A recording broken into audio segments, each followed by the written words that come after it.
નમસ્કાર દર્શક મિત્રો, નયા ભારત ન્યૂઝમાં તમારું હાર્દિક સ્વાગત છે। હું છું મનશ્રી શેરબાનુ।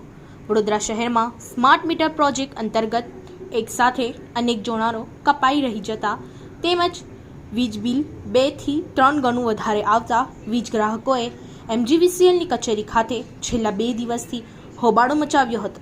તેને લઈ આજ રોજ ઇન્ડિયા ગઠબંધનના નેતા વડોદરા શહેર કોંગ્રેસ સમિતિના પ્રમુખ શ્રી ઋત્વિક જોશી તેમજ ચંદ્રકાંત ભટ્ટુ, આમ આદમી પાર્ટીના લોકસભા પ્રભારી શ્રી વીરેન રામી તેમજ શહેર પ્રમુખ અશોક ઓઝાની શિવસેનાના કાર્યકરોએ મોટી સંખ્યામાં વડોદરા જિલ્લા કલેક્ટર કચેરી ખાતે ભારે સૂત્રોચ્ચાર સાથે સ્માર્ટ મીટરનો વિરોધ નોંધાવી જિલ્લા કલેક્ટરને આવેદનપત્ર પાઠવી રજૂઆત કરવામાં આવી હતી અને તાત્કાલિક સ્માર્ટ મીટર હટાવી જૂના મીટરો લગાવવાની માંગ કરી હતી।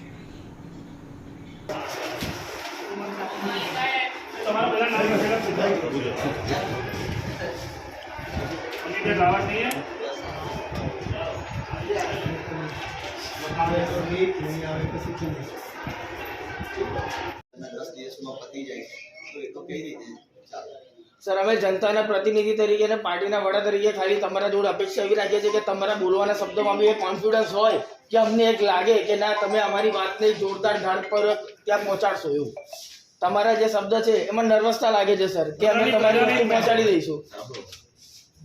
गवर्नमेंटनी पॉलिसी बिल्कुल सर समझीए छे, हूँ कॉन्फिडन्स ની વાત કરું છું। ये गवर्नमेंट જ એમાં નક્કી કરી શકે એમાં અમારે કે આમ કરો ના કરો જે અમારા પરિમાં આવતું હોય શું કરીશું। અરે પરિમાં નહીં આવતું, લાગણી તો પહોંચાડો ને, લાગણી તો પહોંચાડો ને લોકોની કે ભાઈ લોકો આ રોડ પર ઉઠી આવ્યા છે, એ તો પહોંચાડો ને। લાગણી આપની સમક્ષ રજૂ એ તો સરકારને કહો કે 5-25 માણસ મૂકી લે રાતના ઘરમાં ચોરીઓ કરાવવા। ગાડી નહીં પૂછી ગણ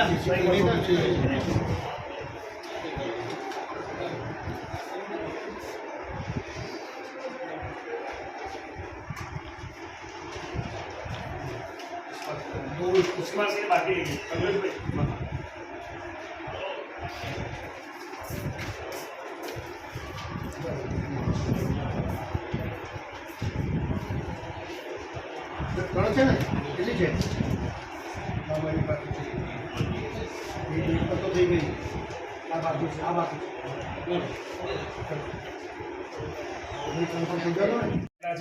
એ લોકો પણ બધા રજૂઆત કરાવે છે। અલગ અલગ વિસ્તારમાં રોજે કંઈક ને કંઈક જીબીના સેન્ટરો પર થાય છે।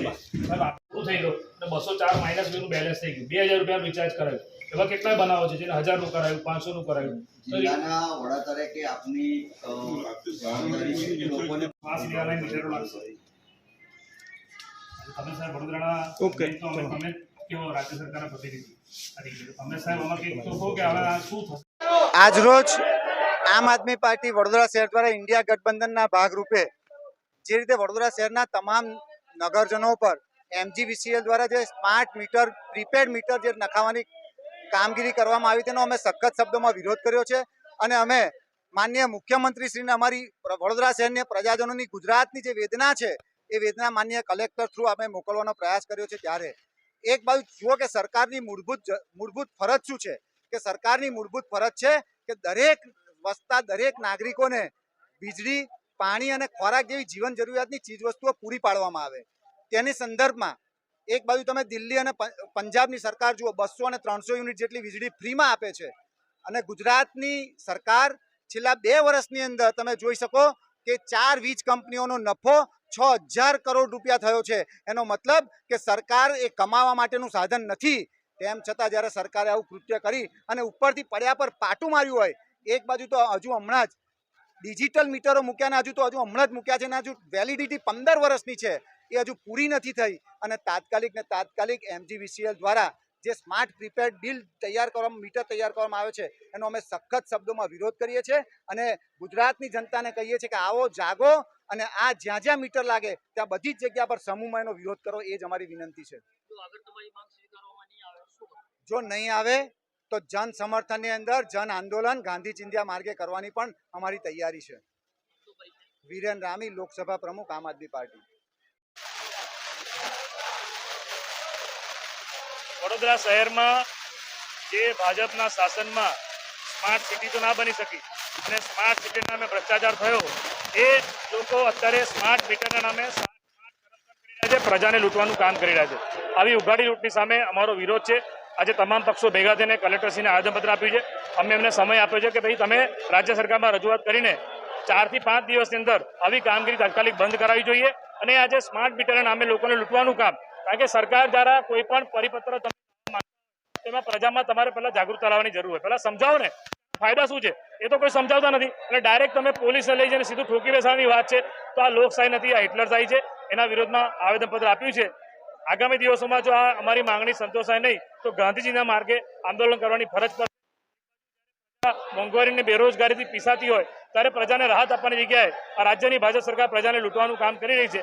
એના વિરોધમાં અમે આવેદનપત્ર આપ્યું છે કે આવા જીઈબીના જે સ્માર્ટ મીટર, વીજળીના નામે સ્માર્ટ મીટર લાયા, કાલે પાણીના નામે મીટરો લાવશે અને પછી એવું કહેશે કે શ્વાસ લેવાના પણ મીટરો થશે.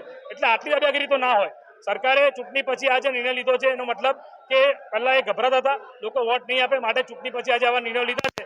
પરંતુ પ્રજામાં જે સ્વયંભૂ રોષ અને વિરોધ છે એ બાબતે કોંગ્રેસ પાર્ટી અને ઇન્ડિયા ગઠબંધનના તમામ પક્ષોને ચિંતા છે અને એ બાબતે અમે રજૂઆત કરી છે.